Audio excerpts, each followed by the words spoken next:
Hey team, welcome to your weekly update. I hope you guys are enjoying this new process with one monthly update with a video and keeping the others to a small, much more concise, small, written out, quick, brief update instead of a video every time, and trying to keep new things to a minimum of once monthly. So that way we're hopefully not overwhelming you every week with new constant changes where you feel like you can't keep up. Also, these written protocol changes or reminders and things like that should always be recorded so that you can actually go back. If you don't know where that's located for your particular department, ask your assistant or department manager to help you find that so that you can go back and look. That is the biggest point of this. So let's kick us off this week with reminders. Please note that nothing has changed as far as COVID-19 processes for us. Masks are required by all employees and clients as they enter the building at all times. And let's also remember that we should be having one client in with their patient per exam, or drop them off for appointments and things like that.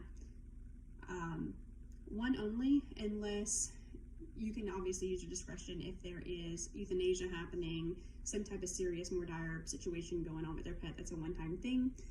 Definitely make an exception. We're not saying being hard, fast rules, but if someone's saying goodbye to the pet, just like you've been doing, guys, you've been doing a great job, you can let more than one person in. But overall, generally one client with their patient for their appointments. Okay, so that's that reminder. The next is a Slack update. We have bombarded Slack to the limits. So I'm happy that we're all engaged and putting ourselves out there, chatting, things like that, and getting all the information out there. But I do want to stick to some guidelines and rules, especially for our general channel. Slack only holds so much information. I'm sure you've seen that on other channels. If you try and go back and look at something, it takes a minute because there's, number one, so many posts. And number two, it does actually get rid of the older ones after so much is there. So if we're putting in things that are not necessarily super urgent or important, we don't need to put them on the general channel at all. If you have updates or reminders and things for your department or your department channel, that's fine. The random channel is for exactly that, kind of random things, more for fun. And you can also silence channels that are not necessarily super important to you so that they're not so bothersome. What I'm finding is that people are missing their updates. They're missing their updates and important and urgent news like what's happening tonight. I hope everyone got that. We are having an NVA IT team member hop on tonight around 11 p.m. and we may have to be out of Avmark for some time to help fix our problems, which we all know. We have a lot of IT issues with Avmark just being really slow. So working on resolving those things to the best of our ability. It does take time to do that. But again, I need everyone to be able to see those messages quickly and be aware. Otherwise, I'm going to catch people off guard with things like that because there's no other way to really catch everybody at the same time anymore. Slack has got to be it. So please refrain from taking or putting things on the general channel that are not urgent and important. We do post new team members there, and again, that affects everybody. To have a new face on our team, you should be aware of it. So again, that's an awareness thing. It's for the whole team. That's what belongs in the general channel. Everything else needs to be kept to a minimal and on other channels. Praise, obviously. Praise and reward people all you want to on the praise channel. I love that. That's exactly what that's there for. Let's just use it for the right intentions, okay? The things it's supposed to be used for. Okay, two new things. We have two new things. One is a biggie. Probably nothing anybody will be too wowed by, but we have decided that going forward, it's the best interest of all patients for exotic boarding that we no longer board exotic pets. We have decided this kind of step by step, right? We've taken away reptiles or anything else that needs a heat lamp because they're so sensitive and such.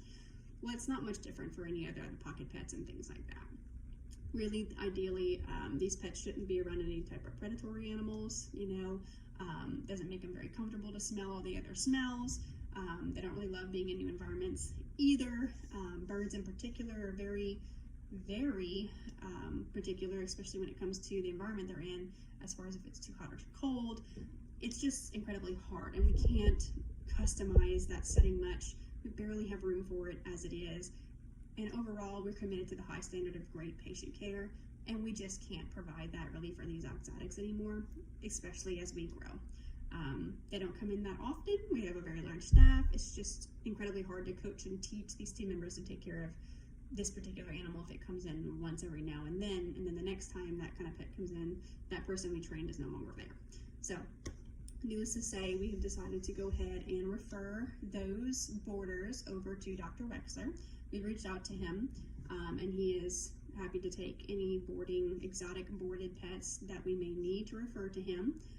But even he hardly ever takes birds, and it's just because of how particular, their needs are. So he will take them as needed, and he'll give you the guidance after that, but our referral is Dr. Wexler. So that's the information that you do need to know. The other update that I have for you is just to inform you, you've heard me talk about this before, town halls and things like that, or other situations, but I wanted to let everybody know that as of now, just like you heard on Slack before from Andrea, the CSC with NVA is now able to provide some services for us that really help our customer care team. So the CSC is NVA's large call center that they have, and they offer lots of different services. So what we found for us that works for us and can help us and our team is something called REMDO, which is the code they use, and MORC, again, which is the code they use. Actually, in Avamark, you'll notice those codes there. You can look in the treatment section for that and do a who got to see who's gotten those and kind of look at some notes and such that they've done. So what this is for, each section, the REMDO is upcoming due for services patients. So they basically run a report and it shows them like who's coming up due in the next 14 days or something like that to give them enough time to make an appointment for. So Fifi is due for an appointment for ProHeart in the next 2 weeks, but she doesn't have an appointment. So they're going to give this person a call, let them know what she's due for, and catch them before they lapse in care. Okay, so that's REMDO, REMDUE. And MORC is actually overdue reminder calls. So it's actually making overdue reminder calls is what that stands for. And this particular chunk of the CSC takes care of anyone who's actually lapsed. So anyone who is actually past due in services, even those who are more than 18 months past due in services, which those clients would actually become inactive at that point.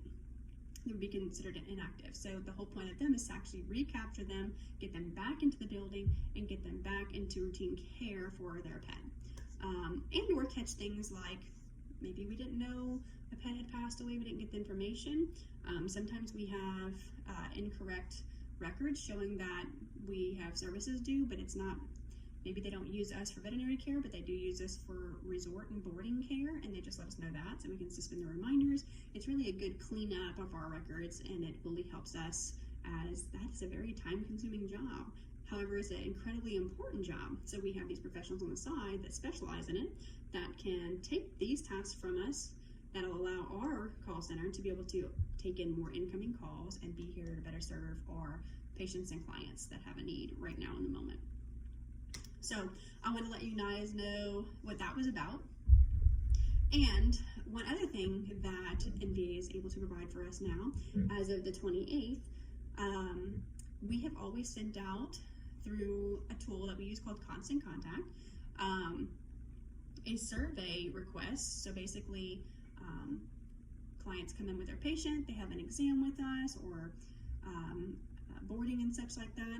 They have some type of checkout with us, and that checkout prompts us to say, okay, they came into our building, we want to see how we did. So we actually send a review request to them. So they come in, they pay, they go home, and they get an email a couple days later to say, hey, how did we do?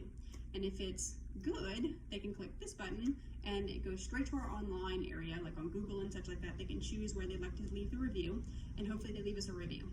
This helps us a ton. This is how people find us. This is wonderful. This is marketing in itself. And then, however, if they can click the other button that says not so good, it comes straight to us to let us know how we maybe messed up, and we can reach out to them and try and improve that. Now, instead of us doing that and taking the time to do that, again, giving more opportunity for our call center to have more time for our clients and patients, which is a wonderful thing, NVA can now do this for us. What's important to know other than it's working phenomenally, and we have reviews pouring in by the minute. Literally, it's a great thing. There is a new code we have added into Avmark. It's called No Survey. No Survey, it's all spelled out, but just together, NOSURVEY. And if you put this code into Avmark, they will not be selected to have this request. Why is this important for you to know? If you find that someone has come in and they are just not in a good mood, something's not going right from the get-go, but really we didn't do anything wrong, or maybe we did mess up, but they're letting us know now, and we can do an incident report just like we do now. We don't have to ask them to go ahead and put all that feedback online. Give us the feedback now so that we can make a fix.